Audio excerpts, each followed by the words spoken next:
Today, we delve into the contentious debate surrounding ethanol and the essential precautions when utilizing it as fuel, particularly in cars with direct injection systems. This topic remains riddled with discussion and assumptions, and our goal is to enable you to form your opinions by distinguishing myths from reality. Shall we begin? Understanding car mechanics. Our aim is to simplify, clarify, and organize. We seek a thorough understanding of what's happening under the hood. The Volkswagen Polo, for instance, is equipped with a 1-liter, 3-cylinder, turbocharged TSI engine featuring direct injection. This technology, also found in the UP TSI since 2015, has been part of the market for a considerable time. Direct injection technology has been known in Brazil for years, with Volkswagen being one of its initial adopters. Similarly, PSA, with Citroën and Peugeot, introduced this innovation with the THP engine. Initially, with pure gasoline engines, the issues were less pronounced than they are today. It's interesting to note, the introduction of the THP Flex line brought about injector issues not previously encountered. Likewise, BMW with its Active Flex started to face similar challenges. Field studies indicate that these problems are more common in vehicles of clients who prefer ethanol. This observation is supported by the fact that clients arriving at workshops with certain issues are often questioned about their fuel choice.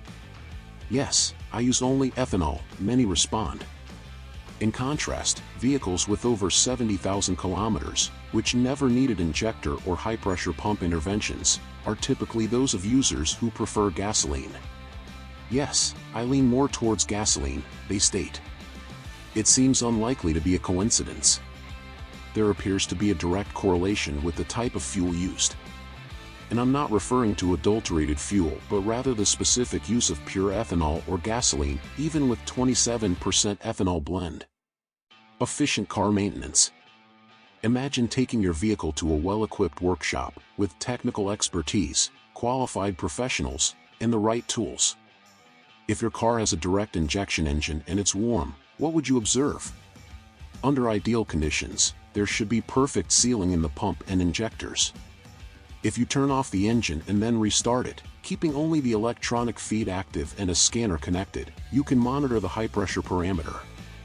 You'll notice the pressure gradually increases. This is because there's impeccable sealing, and the fuel in the distributor, in the injector in the combustion chamber, heats up.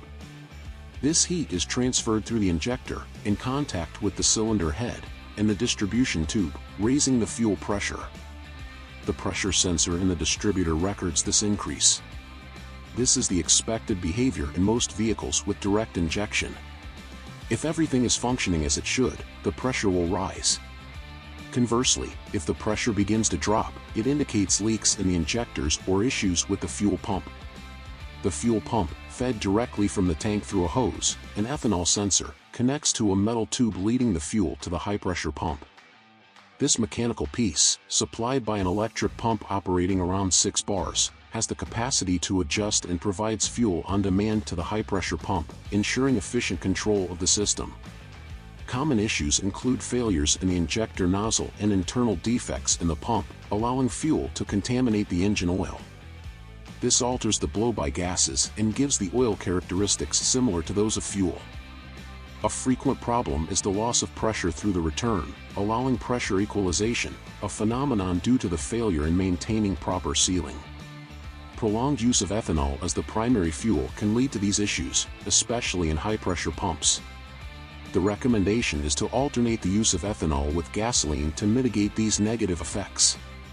In some vehicles, especially in the TSI line, it's observed that injectors may continue to release fuel even with the car turned off, a problem exacerbated by the use of ethanol.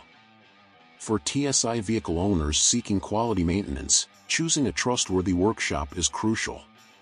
This workshop should remove the intake manifold and replace the injectors with new ones. Replacing just 1 or 2 injectors is not advisable due to the uncertainty of when the others might fail and also because of the high labor costs. Contamination of the combustion chamber with excess fuel during startup can cause severe engine damage, such as broken connecting rods, pistons, and even the engine block, due to the compression of non-compressible liquids. This risk is real and underscores the severity of the problem. Despite all treatments applied to parts, constant use of ethanol can cause oxidation and rust, as observed in some vehicle valves.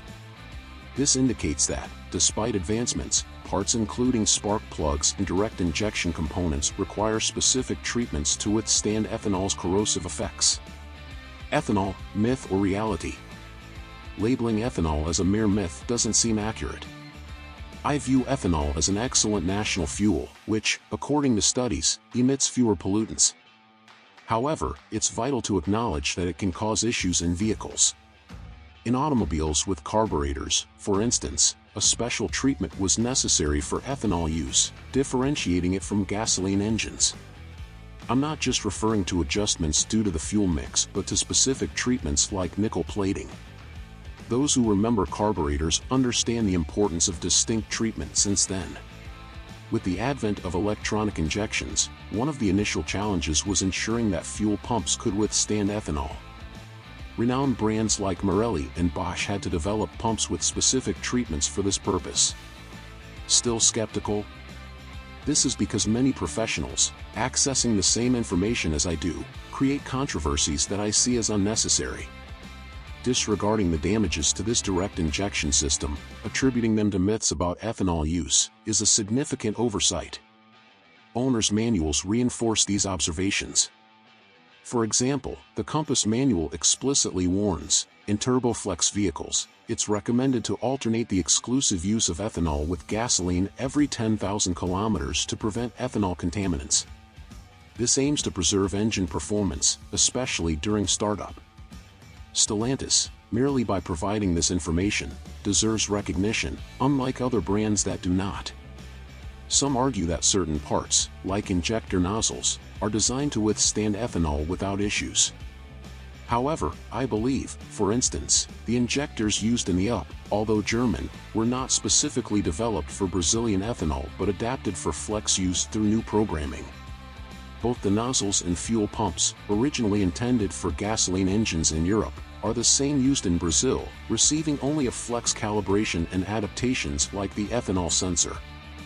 Since the introduction of total flex vehicles, the automotive industry has made significant progress, focusing on the treatment of parts like spark plugs and fuel pumps and including relevant information in manuals. However, there are still no studies demonstrating the resistance of these parts when in contact with Brazilian ethanol, containing 7% water. Some might say that the need to alternate ethanol with gasoline use is a myth, disregarding manufacturers' recommendations. However, it's not just Stellantis making this recommendation, other brands also warn about ethanol's harmful effects on vehicle components. Major manufacturers like Bosch and NGK are aware of the damage ethanol can cause.